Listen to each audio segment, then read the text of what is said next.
Welcome to our special interview today, where we talk about Kerala's culture. I'm your host Nashita, and joining us today is Fiza, an expert on Kerala's rich cultural heritage. Welcome, Fiza. Thank you, but first of all, I'm not an expert. Just sharing some insight on my state. So let's begin. For those who might not be familiar, could you give us a brief overview of Kerala's cultural landscape? Okay, so to begin with, I feel like a lot of people don't really know much about Kerala, but what they do know is it is God's own country. That's what we are referred to. One aspect of Kerala's culture that stands out to me is the traditional art forms and dances. Could you tell us about some of the popular ones? Okay, so traditional art forms like we have Mohiniyattam, we have Kathakali, we have Bharatnatyam, we have so many. Now on to festivals. I've heard about Onam and Vishu.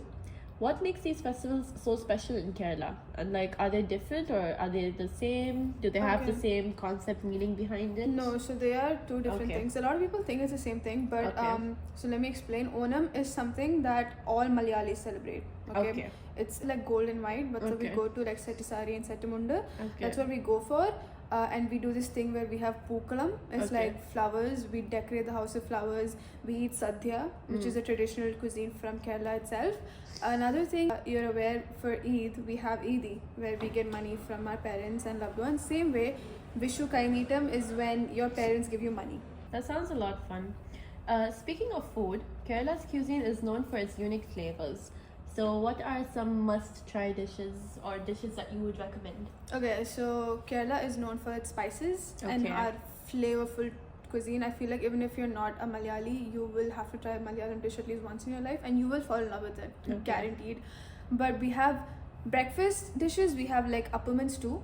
We have puttu and kadla curry, and the main has to be paratha and beef. I've tried it from my friends, and spicy beef and just like really nice hot crispy parathas. Yes, it's so good. It's really good. It gets addicting, but we also have this sadhya for breakfast. Does it go well with breakfast, lunch? No, it's like you eat it on a leaf. Okay. It's a leaf. Okay. Banana leaf. Banana leaf. And then it's like you have 12 different curries, dishes, and they're all so colorful and so flavorful. And then rice. Okay. And then you put sambar in between. And then you crush it and then you eat it. Moving on, Kerala's architecture and religious practices are also quite fascinating.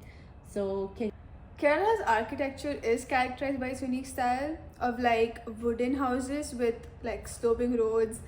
It's incredible how diverse Kerala's cultural landscape is, and we've covered so much already, but before we wrap up, how do you see Kerala's culture evolving in the modern era?